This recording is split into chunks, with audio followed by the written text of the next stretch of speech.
Hi,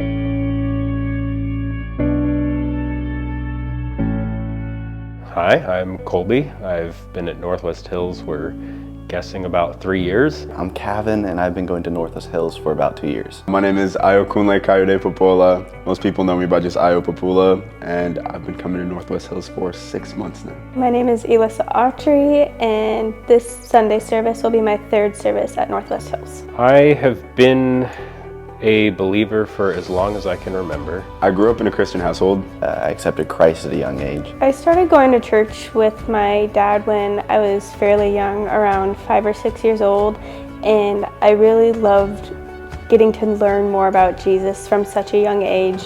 But at that age, I still didn't really understand everything. I wanted to live my life for me, I guess, which kind of showed me that like living for the world and living for myself gets me nowhere but like depression, anxiety, sadness, not knowing who I am, not knowing where my life is going to end up. I think in the past, having people that I was close to, or even relatives who were in the faith and who got baptized, walk away from their faith or walk away from Christianity, I think it tainted my view of baptism and what it means to get baptized. But then I reached a point where I really knew that I still wanted Jesus in my life, and he had helped me through so much step by step, whether I realized in the moment or not.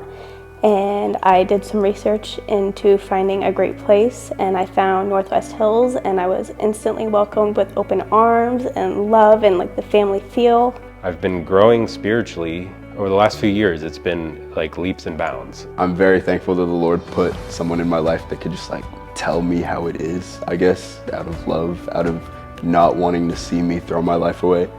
And I would say that that was kind of like another realization, like I'm a sinner, I can't do this by myself, cry out to the Lord, ask for help. I believe I'm a sinner, and I believe Christ came and died for my sins and that he rose again. I believe that he wants to walk life with me every step of the way, and I'm getting baptized for that reason, and to publicly show that I want to be one of his sheep and I want to follow him in everything I do. Not only did I find a home, but I found an amazing place that loved Jesus just as I do. I always wanted to get baptized, to give my faith to Jesus and have him accept my sins because he died for my sins.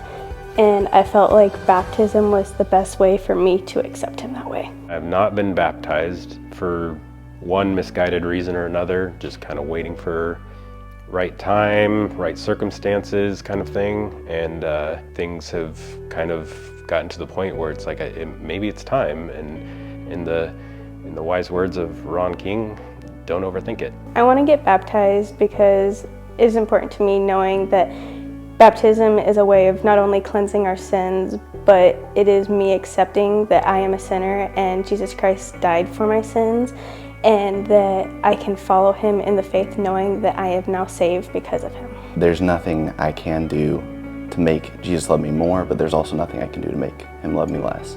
And so I think adding all those together and seeing how that relates to people who have fallen away from Christ and all that, I've just grown in my assurance in Jesus and who he is. Baptism is, I guess, my proclamation, like I'm ready to completely surrender my life to Christ. I'm ready to stop trying to live for myself. I'm ready to stop trying to do things on my own and just like let his will be done in my life. This is my public declaration of my faith, and that I have always been, again, as long as I can remember, a believer and a follower of Jesus. And